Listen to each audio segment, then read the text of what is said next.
yeah. It's time for another Weird Wednesday.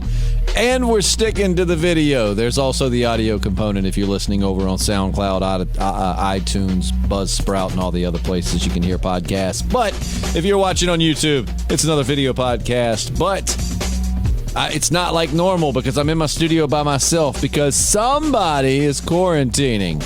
I'm Justin, by the way, and I've got a guest or two with me. Let's see who we got in the house. There she is. It's Jessi.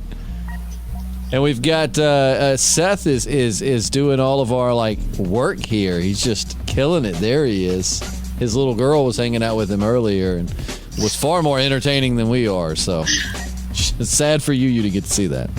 So Jessi, do you want to take a crack and guess what we're going to be talking about tonight? No, I have absolutely no clue. You know what? He told me, but I don't remember. That's I've always said, if there was a song or a line in a song that described me, it'd be Everyday Normal Guy by John LaJoie. Because he says, I'm the Pauly Shore of everyday life, easily forgettable, and I'm not very light. So no, that is not true. No, you're so sweet for lying. So we're going to talk about, we've been talking about ghosts and aliens and stuff. We're going to go to something not supernatural per se, but still equally terrifying. We're talking about man-eaters tonight. Man-eater. Keep going. That's all I know. Okay, well, we're talking about actual real-life accounts of animals that, because a lot of times, a lot of animals, really they're more scared of us than we are of them. Even bears will typically try to get away from you if they know that you're there. But there are some exceptions where animals not only killed people, but some of these animals killed hundreds of people. Jessi, what animal do you fear the most? Probably bears, honestly. Oh, that's great. The very first story is about a bear. Well, the trail that we have here in town, the only one. It's not a trail. It's a driveway. You go to our neighboring town and you've got the Riverwalk Trail. It's all scenic and beautiful and bridges. You go to our trail, it's literally someone's driveway. Well, there's a sign that says you can't take guns. So I just don't go because I'm like, what if I see a bear? Right. What am I going to do? Fight it? I mean, you actually, black bears are what you would see around here, and they do say if a black bear attacks you, that you should fight back. Brown bears, you should fetal position, act terrified, and they'll leave you alone. But black bears, you should actually try to look big and intimidating. But anyways, can you imagine just fighting a bear? Your your fist can't even reach. I fight bears daily. Bruh. And I don't mean bears as in big gay men. I want to fight a bear. I have a bear that attacks my trash can every day. Are you serious? Well, Seth does live in the mountains. What? Yeah. Is it your pet? But no, I'd kill him. No, don't kill him. Don't do He that. attacks my trash can every week. And it's almost like he's on a weekly rotation of, hey, let me go to this house first on Monday. I'll go to this house on Tuesday. Because I swear it's every Sunday night he hits my house. You got to appreciate a bear who sticks to a schedule. Right? I don't gender pronoun. I don't want to mislabel. So do you guys eat the same meal every Sunday? No. I was going to say maybe he just likes what you guys throw out. I mean, we do have good trash. We eat good up here. But, we got that good trash. Yeah. Well, there's usually baby diapers, and that's what they love. Oh, bears are nasty. They nasty. So this is a true story, and it happened in Japan over the course of 6 days in 1915. Now, of course, I'm getting some of these. I'll try to cite my sources as we go, but I'm getting these from wideopenspaces.com, at least some of them. But so the freakiest thing about this whole ordeal is the bear. So what happened was this bear was just legit. It was a village in Japan, and this bear, and it was, I'm going to butcher this because I can't speak Japanese, but it's the Sankibetsu brown bear. I actually have listened to a couple of tellings of this story over the last few days, and it's fascinating. Like, this bear, straight up, the first murder in this village, this girl was in her kitchen doing her thing, and this bear breaks into her house, drags her into the woods, and the only thing they found left of her was her head and her legs. That sounds awful. You imagine, and I'm pretty sure, I have to double check, I'm pretty sure, to make things worse, she had her baby on her back, and the bear bit her baby's head, killing it, and then drug her off and ate her. Well, I don't need sleep tonight. Thanks. Yep. Imagine the bear being so big that it just like chomped that one bite that just like popped her head and her legs off. Oh, yeah. It very fearlessly broke into 2 different homes. It damaged the homes, they say, of 6 more in its search of people. And at least 2 of the people were drugged off into the night. And it kept returning. So What's crazy is there was one night where the men in the village were like, all right, we've got to take this thing out. So they all gathered up. They went out into the woods trying to find the bear, and they were chasing it. Well, this bear was so smart, it misled the hunters, then circled back around to the village where all of the unprotected women and children were. There was one guy there. The bear killed him. The bear broke into a house, and imagine this. Sounds like something out of a horror movie. A woman was in the kitchen. And she had the stove and an oil lamp going. Well, in all of the craziness, when the bear breaks in, the stove and the lamp go out. So they're in the pitch dark of this house while there is a bear in there killing everybody and trying to eat them.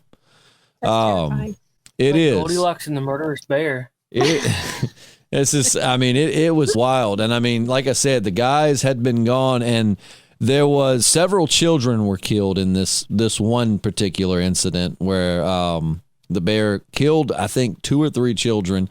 And then this is sad though, but you can look this up. There was a pregnant woman in the house, and the bear attacked her, and people outside the house could hear her screaming and pleading with the bear to please bite her head and not her stomach, because she didn't want her baby to die. Well, they found the fetus outside of her, and it was still alive, but it unfortunately died a few days later. This bear was brutal, man. And they actually, on December 14th, so they went out and got this professional hunter, a renowned hunter, and he had claimed that this same bear was responsible for 3 more deaths before it started attacking this village. And his name was Yamato Hikachi. I'm sure I said that wrong, but somewhere. Bless you. Range. Yeah, thank you. But they tried several times. They actually, all right, so tell me how messed up this is. It's messed up, but I understand why they went this route. So in a desperate attempt to lure the bear in one night, and of course I'm telling these events all out of order, but after the attack on the house with the pregnant lady and the lights going out and the children dying, they were like, we need to lure this bear here. So they actually took one of the corpses that the bear had killed in that assault and left it as bait, at the front door of that house. And the bear actually did roll back up on them to get that corpse, but it stopped and it sensed that something was wrong, so it took off back into the woods. But they eventually convinced this world-renowned hunter to go out and hunt it. He finally, with the help of someone else, he went out, tracked it, shot it once in the heart, once in the head, and finally killed it. It ended up killing 7 people in this village alone. Again, they credit more deaths to it in other villages. But they say, because you got to think, this happened in December. The bear should have been hibernating. For some reason, the bear woke up early from hibernation, and they think that had a lot to do with it. But global warming. Well, I don't know how much global warming we were causing in 1915, but yeah. Maybe it's a skinwalker. I don't think you can kill skinwalker with a bullet. Oh. But I mean, this was a big deal, man. It at one point, and it's so crazy if you listen to the full account of this story. It's like there's instances where they had the bear dead to rights, and luck just kept helping this bear survive. At one point, they all when they got back to the village during this big house massacre or whatever, they were outside the front door, and they were like, go around back and scare it, and it's going to come out the front, and we're going to shoot it. And it worked. The bear come out the front, but one of the guys got in front of all the other guys, and they couldn't shoot the bear because he was standing in front of them. He went to shoot, Dumbass. and his gun jammed. So this bear definitely had luck on its side for a while, but yeah, it killed 7 people in this one village just in over a few days. I think it was 6 days total, and 7 people died. I mean, it was averaging like a person in a, what is it, 6 days? Like 1 in a 6th person a day. That makes sense. 60% of the time, it works every time. So moving on to one of my most, so 2 animals that I am terrified of are crocodiles and sharks. Just, of course, like the thought. Leave it up to Justin to be afraid of the things that we don't even have in our town. Exactly. It's the fear of the unknown. I've always said, as much as I kayak, you can bet your ass. I said crocodile, but that goes for alligators too. You can bet your ass the day they say, oh, we found a alligator in the Bannister River. No more kayaking. I will put that bad boy on Facebook Marketplace and be done with it. Bye. Kayak bye. So yeah, I don't do crocodiles. So this one is terrifying, but this one I'm sure some listeners have heard of. It's a 20-foot Nile crocodile, and it actually may still be alive to this very day in Burundi. That's too big. That's what she said. The exact body count on this crocodile is uncertain, but there's estimates that he may have killed as many as 300 humans along the bank of the Ruzizi River in Lake Tanganyika. Why is everything so hard to pronounce? In the late 1990s, they actually had a movie based off of him. I can't remember. Anaconda? It had the guy from the 7-Up. You remember the 7-Up commercials? They had that guy in them. He was in it, and he was also in The Replacements with Keanu Reeves. But I'm pretty sure they had a movie inspired by this. Until 2004, Gustav, which is what they named this crocodile, was still relatively unknown outside of his home area. That is until a PBS documentary and a National Geographic article a year later. In a National Geographic story, French explorer Patrice Fay was quoted in describing the search for the killer croc. She said, witnesses spoke of a large crocodile larger than a hippo. 3 months later, I heard of 17 more deaths, she told National Geographic. One was a 15-year-old student taken away in sight of all. Soldiers fired their weapons at the crocs, but they said the croc swallowed the bullets, which I'm sure is a little bit of an over-exaggeration. What? The croc was also in The Matrix. That last detail was especially fitting considering Gustav is alleged to have at least 3 bullet scars on him from failed attempts to kill the man-eater. Additional attempts to capture him using snares and cages with live goats have all failed. Confirmed sightings of the crocodile slowed until around 2009, which has led to many speculation that Gustav may have finally died. However, his legend is definitely going to live on, but we still don't know that he's dead, so he very well could be alive. I don't play with crocodiles, man. Mm-mm. I mean, who does? But Seth, I didn't ask you earlier, man. What animal do you fear the most? Well, I got guns, so not many. I do too, and there's still plenty that I'm like, I don't want, because there's a lot of animals out there that'll eat them bullets for breakfast, man. I'm telling you. Mountain lions, things that move quickly and quietly. I'm glad you said lions. They're on the list. I would imagine. Oh yeah. I like anytime I go to the zoo, I always look for lions because I think they're cool. That sounds like it sounds like an early 2000s emo band, Looking for Lions. I'd listen to that. So the next one we're talking about, so this happened from around 1918 until about 1926. And, of course, I'm not going to be able to pronounce it, but the leopard of Rudra Prayang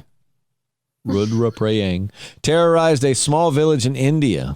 And so they say the scariest thing about this leopard has got to be how determined it was like in its pursuit of hunting humans. It busted through doors and windows, like clawed its way through like mud walls of huts. I mean, like this is like straight up horror movie type stuff. Like you're chilling in your little mud hut. And all of a sudden this leopard claws through the freaking wall and then drags you off and eats you. I don't want that. Cats are evil, man. They really are. Cats are evil. Like, I mean, these are basically just big cats. And I mean, that's what they do is they kill everything. I'm scared of my house cat sometimes. Oh, yeah. They say, Getting my feet. scientists say that if your cat could eat you, it would. Like if you were. They have been known to do that. Oh, yeah. After you I like die. cat. Yep. If your cat were big enough to eat you, it would. People were terrified to leave their homes, and things got so bad, eventually soldiers were sent in to deal with the problem. After they failed, the locals made their own attempts to trap or poison it, and they also failed. Finally, in May of, I love this guy I'm about to talk about right here, man. He's so awesome. In May of 1926, legendary hunter and author Jim Corbett arrived onto the scene. It took him 10 weeks, but he eventually tracked down the leopard and shot it. Upon examining the body, he found that the leopard was very old and losing its teeth. If you ever get a chance, if you're on YouTube or wherever, just look up Jim Corbett and listen to like his stories of because he's killed several man-eaters. Like he's killed tigers and leopards. Like that's kind of his thing is there's these wild animals that love eating people, and he goes out and kills them. What was it called? Badass. His name is Jim Corbett. Definitely YouTube him. I think he's got books. I mean, he's a man's man. This dude, he don't screw around. They say that it's been speculated that the leopard started targeting humans because it may have become too difficult for it to capture natural prey. Corbett also theorized that outbreaks of cholera and other disease had left many victims, some of which were unburied. So he probably found unburied people, ate them, thought, minus the cholera, this human tastes pretty good. It was losing its teeth, and let's face it, humans are we're soft and squishy. I mean, compared to trying to eat like an armadillo or a rhino, we're pretty it really kind of sucks when you think about it. Like our brains are what got us to where we are, but in that we lost any kind of physical prowess. Like in the animal kingdom, we're like the weakest thing out there. We can get taken down by spiders. Yeah. Spiders are our friends. Not if they're in my house, they're not. Like I said, on the chain, man, we're pretty helpless against most animals unless we have some form of weaponry. So the leopard missing, teeth and being old, it's sad to say that we were probably the easier prey for it. Corbett stopped the leopard's reign of terror, but not before it took an estimated 125 victims.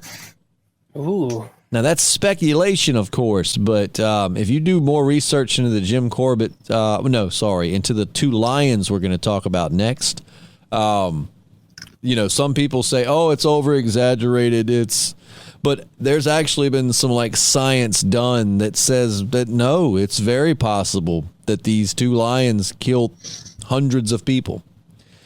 So I spent hours listening to this audio telling of this story right here. And the Tsavo lions. All right. This is probably the most famous case of man-eating big cats. This happened in Kenya back around 1898. It's a very remote part of that country. And the British were trying to build a railroad through it and a railroad bridge over the Tsavo River and all of that. So not long after they started working on this bridge, two male lions, apparently without a pride, so it was just them two, which is odd sometimes for lions, but it was just them two. They started picking off Indian workers who were building the railway. And neither one of them had manes. You think of lions, you think of lions with manes. Neither one of them had a mane, but were they female? No, they were male. They just didn't have manes. Okay, but I have questions. Go. Aren't females the ones that do the hunting? They Most of the time, yes, the females, from what I've read in the pride, are they go out and they hunt and they scavenge, and the male just basically gives them the D whenever they need some cubs, But So, how did they know they're males? because they eventually took them out, and they were able to confirm. Okay. He found Captain Winky! Man, they had a time with these lions. Like, at one point, Colonel John Henry Patterson, he was a very man's man. And when the lions started attacking, he's like, okay, well, we're going to kill them. By the end of it, he was just about terrified and starting to believe that these lions were supernatural. I mean, they were highly intelligent. They outsmarted traps. And the thing was, these camps that they were stealing people out of, these were not like little camps like we think of with like a couple of your friends. We're talking thousands of people, thousands in these camps. And the lions would just straight roll up in there in the middle of the night and drag people out of their tents. I mean, it's wild. And they had to drag them through like these thorn fields and stuff. So like the people that got, and what's bad is they wouldn't kill the person and eat them close to camp most of the time. They had a few people that ended up getting eaten right outside of camp, but they did what most animals do. They, like if I give my dog a treat, he takes it and he goes to another room to be alone and eat it. They want to get their prey away from anything else. So a lot of these people sadly were drug out of their tent in the middle of the night, drug up to a mile or two away from camp through thorn bushes and all of that in the dark, and then killed and eaten. So, like, weren't they screaming and stuff? The people didn't wake up? Oh, yeah, no, people woke up. It was the way it was described. It was like a scene out of Jurassic Park. Like, everybody would be asleep. It'd be the middle of the night, and all of a sudden you would just hear someone start screaming. Then you would hear other people start screaming, and panic would ensue. I mean, it really, there could be I really thought of Jurassic Park the whole time I was hearing this story, just because of how much it was like a raptor attack. Yeah. I mean, these two lions were absolutely ruthless.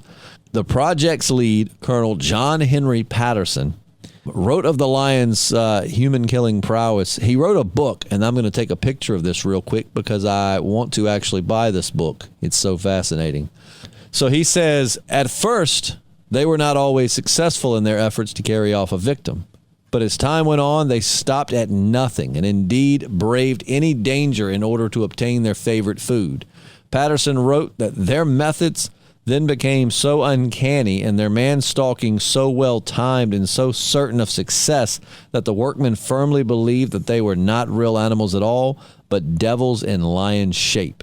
Patterson also described in great detail the gruesome scenes when they found many of the victims the next day. As the body count escalated, it was easy to see why the workmen became terrified and started to abandon the project. Patterson's job when he got to the scene was he was sent there from the British government to like oversee this railroad construction and everything. So he was there basically to make people work. So the first time one of them got killed by a lion, he didn't really believe it, because there were thousands of workers. So he said, oh, he pissed somebody off and they killed him, or he's just taken off, but he didn't believe it.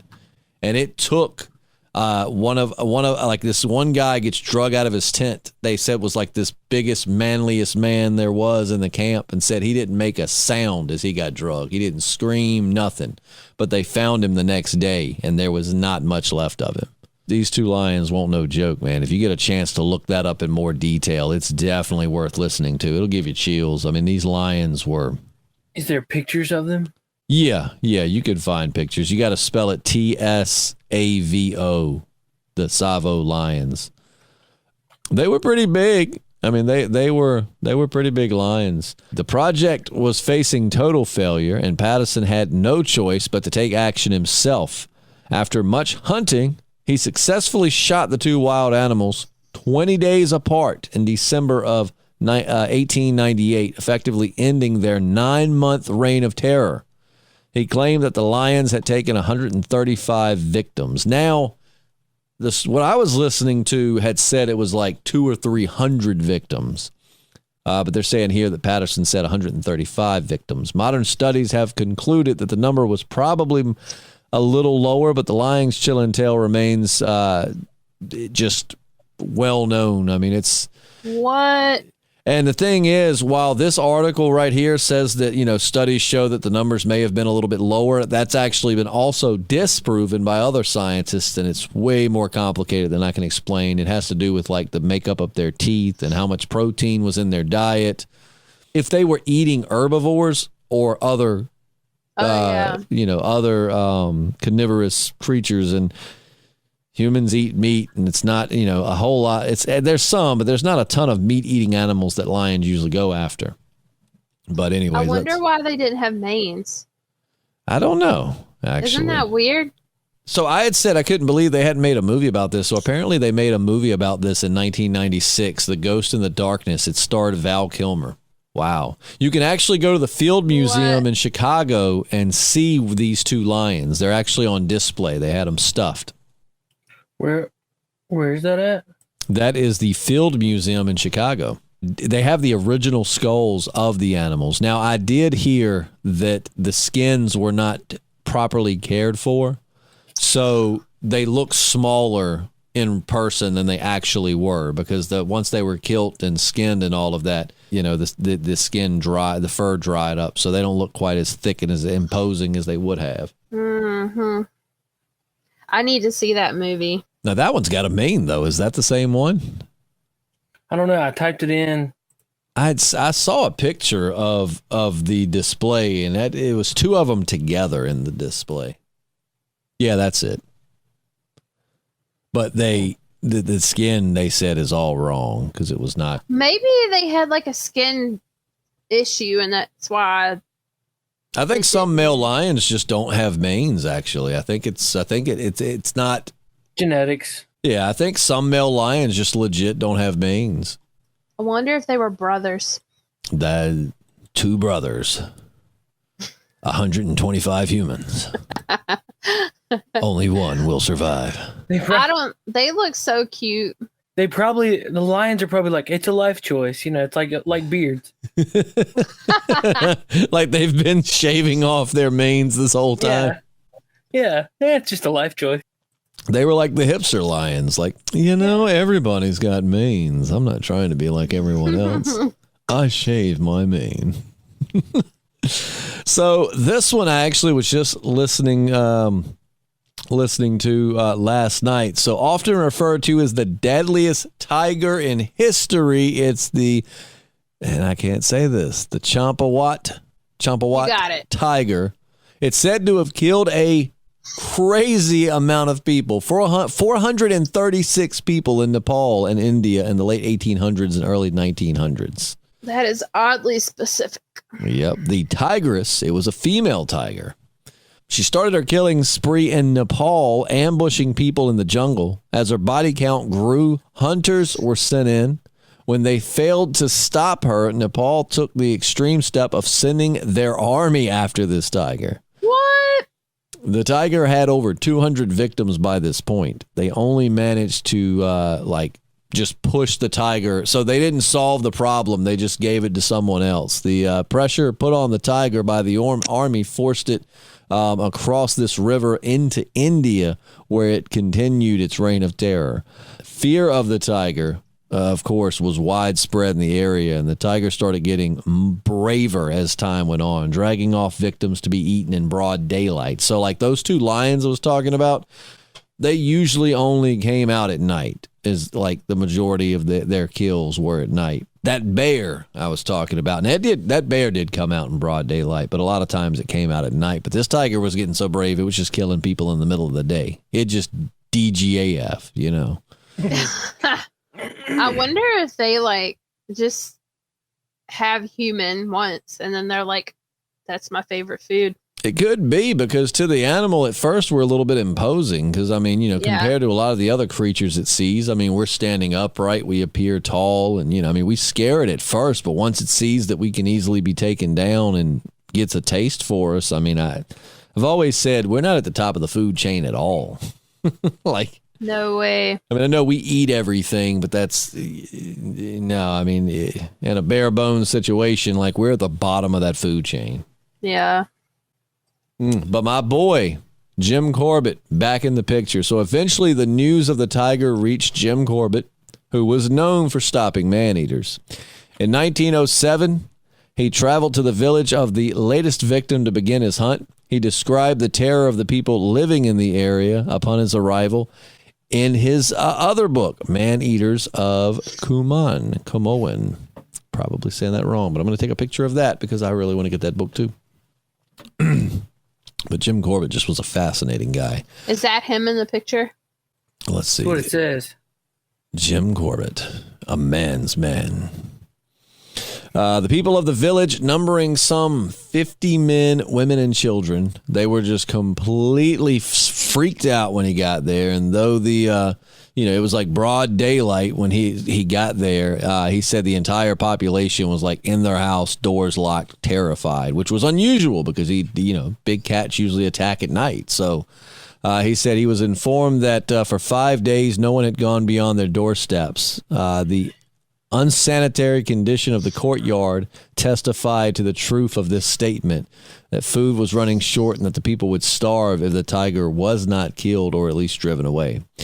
Fortunately for them, Jim Corbett's the freaking man, and he followed a trail left by the tiger as it dragged its last victim, actually. And he killed the tiger. Much like the leopard, he actually stopped that leopard after this tiger. So the tiger actually happened first. Then he killed the leopard. He said that the tiger had damage to its teeth and may have prevented it from pursuing normal prey. So when you think about it, that's a commonality there between the tiger and the leopard. They both had damaged teeth. I didn't see about the tiger's age, but, it was harder for them to go after their natural prey. So they started going after our squishy pansy asses. No disrespect to the victims. Maybe we're not their favorite food. We're like last resort. I don't think so. There's a whole jungle full of animals out there. And instead, like those two lions, instead of going out and hunt, which those lions did eat a couple of goats, like they had used goats as bait. If you listen to Jim Corbett talking about hunting, I believe it was that tiger, or it might have been the leopard, but I think it was a tiger. He talks about like buying animals and like tying them up as bait, and like how the animal was so elusive that it like snuck down, grabbed the goat, and just was gone before he could even, hardly blink. It's fascinating stuff, but there's a lot more out there. If people enjoy these, we'll certainly do more man-eating stories because there are lots out there. But of those animals, so you had a leopard, a tiger, 2 lions, a crocodile, and a bear. Oh my! Which one of those? I was gonna say it. What? What'd I miss? Oh my! Lions and tigers and bears. Oh my! Oh my! I don't know where that comes from. Are you kidding? Nope. Justin. Nope. Fill me in. You've never seen Wizard of Oz? Oh yeah. Lions and tigers and bears. Oh my! I can just throw him off the broadcast. Justin's in an alternate reality where the Wizard of Oz was not a big deal. And that was one of my dad's. We had to watch that because I remember being young enough that I guess you could buy the cassette, but a lot of times when something was going to air on TV, your parents would be like, "No, we're watching so and so tonight. It's coming on TV." And that was the Wizard of Oz. Whenever it came on TV, we had to watch it. But you don't remember that part? I do not. I was but a child. Classic. Do you remember Classy. hearing about the part where apparently you could see somebody? He wasn't. Yep, I've looked that up. They've debunked that. Have? Yeah, the Oompa Loompa hanging in the tree. Oompa Loompa. They said supposedly somebody deleted themselves. You can't say that word on YouTube, and they can be seen in the background on a tree. That's what they say. Apparently that's not true. It was like a prop bird. It was, yeah. But I did hear that, and I definitely thought it was like that legit. floated around for like the longest time. It did. It did. You know what? It might be true, and they just don't. They're covering it up. So let me get back to the animals here. Of those, so you had the killer bear, you had the killer croc, you had the 2 lion killer bros. We're the lion killer bros. With no mane. Like a 90s cartoon. Bruh. We've got an inferiority complex, but we'll sure kill you. So bear, crocodile, twin lions, leopard, or tiger. Which one of those would be like your biggest fear of having to deal? Like, let's say I'm going to drop you into one of those situations. Which one would be the one you would? Which one would you choose, and which one would be the last you'd choose? Oh man, that is a tough question. I think the last one would probably be the lion. So the lion, or the tiger. The lions would be the ones that scared you the most. Yeah, because I think with bears are not as fast as them, so I might. Bears can run up to like 35 miles an hour.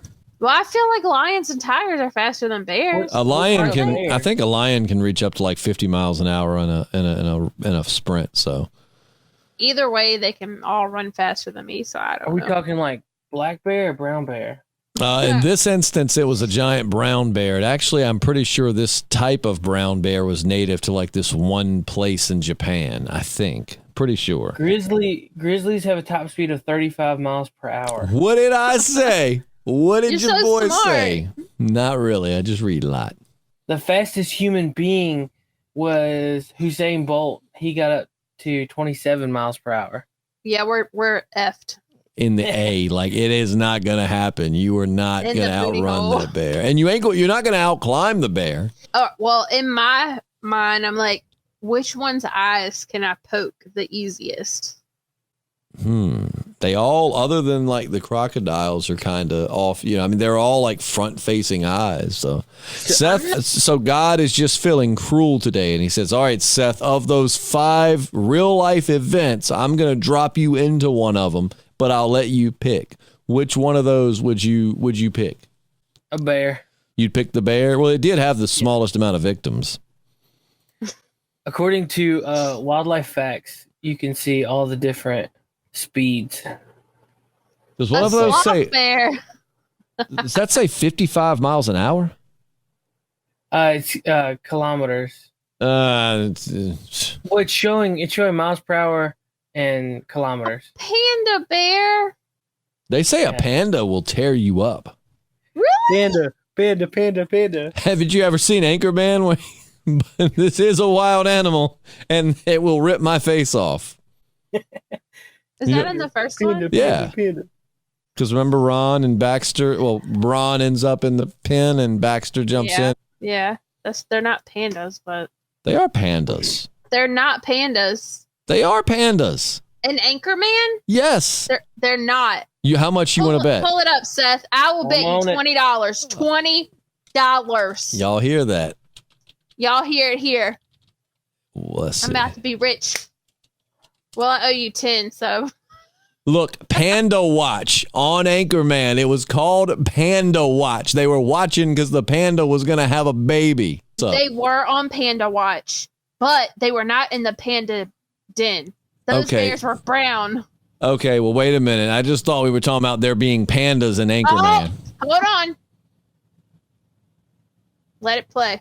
I've turned the audio off for copyright reasons. Well, no, I didn't mean that. I meant. All right, you know what we need to do? We're going to have to split that 20. Because I get what you were saying. I thought you were saying there were no pandas in Anchorman. They may have ended up in a different animal enclosure, but I thought you were saying the bet was that there were no pandas in Anchorman. And I was saying there were certainly, because they told Brian, he said he wanted to go in for a look, but they were like, you shouldn't do that. It's a bear and it will literally rip your face off. Well, I thought you were talking about what enclosure they were in because you were actually talking about when Baxter went in and had the conversation with the bear. That could have been something different, but I thought the was. bet was that there were no pandas in Anchorman. I was going to say, we'll I split the remember bet. Panda Watch. I already owe you $10, so. Oh, I forgot about that. Tree fitty. But You can just forget about it again. I'm sure I will. So, Seth, you said that you would be so if you had to pick, you would be dropped into the bear situation. So, which one would be the last one you would choose? Like, which one is off the table? I think I'd have to go with the lion. The 2 lions? Yeah. Yeah, they. Roast. Yeah, they. Just the fact that they were rolling up into people's tents, man, and just. Man, they're the king of the jungle. That's true. They are. I don't know, man. I think the crocodile would still be one of my most feared. Like, I don't know. I feel like their eyes would be easy to poke. well, I also Do you feel think like, they would care? yeah, I think anything who gets something in its eye would care. What you sipping on, Jessi? Homemade apple pear wine. Oh, who made it? I don't know. So where did it go? Where did you get it? Did your mom have I it? found it on the street. That I probably found it on the isn't street. safe to drink. No, one of my parents' friends made it. Ah. Is it Yeah. good? It's very good. If you like the animal attack theme, let me know and we'll definitely search for more because I know there are a lot more man-eaters out there, but those were 5 of the most prolific. So I figured we'd kind Well, of cover those. When we do it again, we should do like animals that you would never think would kill someone. Until everybody told them, like, hippos. You think hippos are just these fun, cute, big animals. No, they will literally rip you in half. Yeah. A sloth slowly peeling your flesh off. Like, hey. Oh, I love sloths. They're hilarious. They love you too. I hope. Death by bird, little birds. I'm sure people have been killed by birds. You know, a cruel, cruel animal is a pelican. Pelicans Is it? suck. Oh, yeah, man. They eat everything. They'll eat pigeons and They ducks, and they just swallow them whole. So that means you literally, like, at least a snake squeezes the life out of you before it swallows you or, you know, puts venom in you. And it's like this thing will you just walk in, and then the pelican just literally scoops you up and swallows you alive, and you, like, suffocate in its stomach. Terrible way to that go. would be terrifying. Are they big enough to eat humans? Maybe small ones? No. A pelican? I'm not Yeah. going to answer that. I didn't know if you were like, If there were pelicans flagging. big enough to eat humans, we would all be royally effed in the A. Like, I would never go outside or go to the beach. I'd be terrified a pelican was going to find me Yeah. and just royally my stuff up, you know? yeah, that would be a I'm total sitting here. buzzkill. She has to eat a human. I'm like, Guys, I mean, I'm not sure how many pelicans I've seen in real life. I don't think I've seen many outside of some kind of wildlife exhibit. Like, I don't think Right. I've seen them I've been on a pier before and a pelican was like chilling up on the top rail, but they're terrible animals. I bet you they have like a Jamaican accent. You think so? Is that what you Like, hello, man. is that what you see the pelicans having Jamaican accents? I'm gonna gobble you up, man. Oh, but hopefully you enjoyed the man-eater section of Weird Wednesday. If you got anything you would like for us to cover, make sure to leave it in the comments or email. We still get some emails from you guys, so just shoot an email or a comment or a message or something. Jessi gets to pick next week's topic. So I'm excited. I like the 411 that we did. I wouldn't mind doing more missing 411 cases. I want to do more conversational questions. But Yeah. that's not this podcast. Oh, wait, it is. No, it's not. That's Hey, you know how you can reach out and drop hints about what to do topics on? All the audience out there, hit the links down below. boom. They're under me. Justin's not very good at saying there's links below. I'm not. Scroll down and look at them. And I should be. I work in radio. I mean, I'm used to being like, don't forget to check them out online at blah.com. And for us, I'm just like, Put the, hey. put the banner down here, hopefully that you would like see that. And check, yeah, Yeah. that's awesome. Check out our Patreon too. I mean, that helps us so much. If you just hit that the Podcasting Dead link tree link down below, you can visit everywhere they touch. We just everywhere we touch. Every we touch, I get that feeling.